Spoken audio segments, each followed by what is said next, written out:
Okay, so now we've moved our Steady Betty, and what we have is our cutting mat, we have our ruler and our rotary. We're gonna follow the instructions for cutting. So the first thing we're gonna do is our green pixie dot, which is our dark piece. We are gonna cut that to 1 by 11.5. All right, so let me move this out of the way.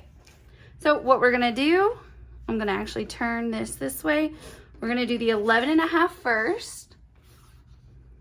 And what I do is just put it right here. Now you can always do a cutting method where you use 2 rulers and butt it up to each other. I usually use my cutting mat. I like to stay consistent with the same cutting mat throughout the project though, and that way you know that your cuts are all going to be the same throughout. And then line that up right here. So now we have the 11.5. Now we're going to turn it and we're going to do our 1.5, right? So we know now that this very bottom fits perfectly, right? I'm going to turn my mat because my mat is small. Boop. So we know, right? We trimmed here and we trimmed here. So we know we can line that up. I'm just going to center it over. There we go. So I'm going to cut along one edge.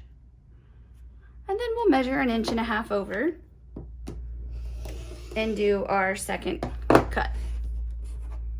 So there we go. 1.5. So see, you're cutting a lot off. You have more than you need. Look at that perfect little strip. Nice and pressed, ready to go. So we're gonna do that exact same thing with the light green pixie dot. We're gonna cut it. And it doesn't matter which cut you do first, so I'll show you. I'll do the other cut first on this one. Take a look. I'm gonna cut it to the 1.5 inch first. See how it's longer than my ruler now?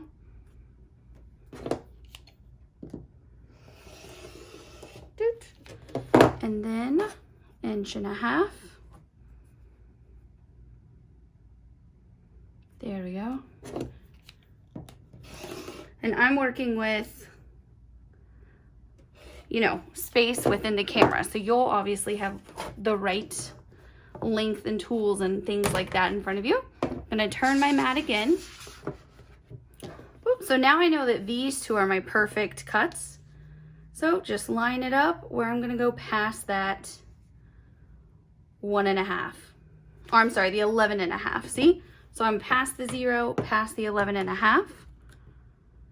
Do these nice cuts. Easy peasy. Now, the next 2 cuts that we're gonna do are gonna be on the blue and the pink. And I wanna point out something. The piece that I'm using, it looks really big.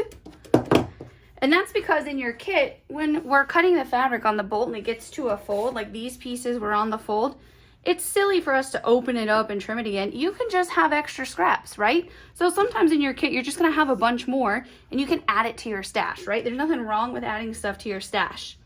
So what we're gonna do first here is our 9.5 cuts. So we have it past the 0. We're gonna do our 9.5 and then cut here. And now we'll turn it. And so I know these 2 edges are my perfect edges, so that's what I'll line up. And this is for our 1.5. So yes, you're gonna have a ton of scrap. But again, it's silly for us to do another cut when you can just get a bonus in your kit. So maybe you'll be lucky enough for that to be one of your kits, maybe not. So do a nice trim there and then come right over here and do the line. The line right here. Look at that. You can get tons of extra for this because you just needed that little strip. So look at all that extra fabric you have. That's awesome. I shouldn't tell the story, but so we donate a ton of fabric, right? Because inherently as a company, we have a ton of fabric. And once we're done with a kit, especially limited edition kits, if there's leftovers and we're not going to use another kits, we donate a lot, like most of it. But every now and then there's pieces that are just too small to donate. So I was throwing them away and taking them out to the dumpster and Mom caught me. And needless to say, she was at the dumpster trying to like take the fabric for me. It was really funny. So I say all that to say there's never a scrap too small or too big to save. It was pretty funny. I guess you had to be there. Okay, so now again, we have it to the 9.5 in length. We know that this is our perfect straight line. So we're gonna cut one time here. And you'll see when I'm lining up my ruler, I also use the other lines on my ruler to line up with, right? See, so I can know that I'm perfectly straight. And now we're gonna go 1.5 inches over. There we go. Beautiful. See how all the lines are perfect? Makes me happy. Okay, and again, tons of scraps. Most of you will have just like regular pieces left. Look at that. So here's what you have to work with. You have two 1.5 by 9.5s, and you have then these two. So let's take a look at how the block is gonna go together, right? The first thing that we're gonna do is sew on the left and right side. So let's take a look. Let's get our block out and let's talk about it.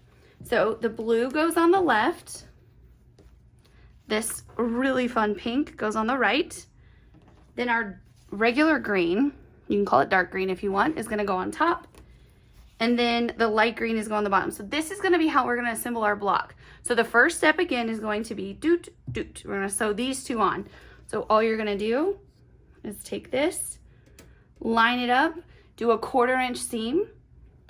And then right here, we're gonna do the same thing. So I'm gonna jump over to my sewing machine and sew that.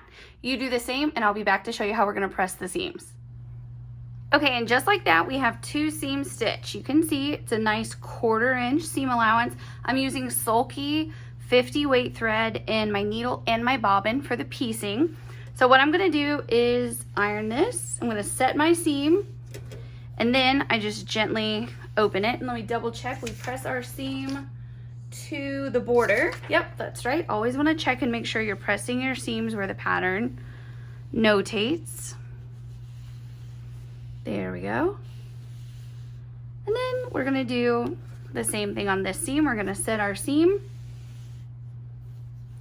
and then I just sort of finger press it and then give it a good press. Look at that, easy peasy. It's so simple. Okay, and now it's time to do the top and bottom of our border. So remember, this lighter green goes on the bottom. So you line it up. We're gonna line it up just like so to stitch.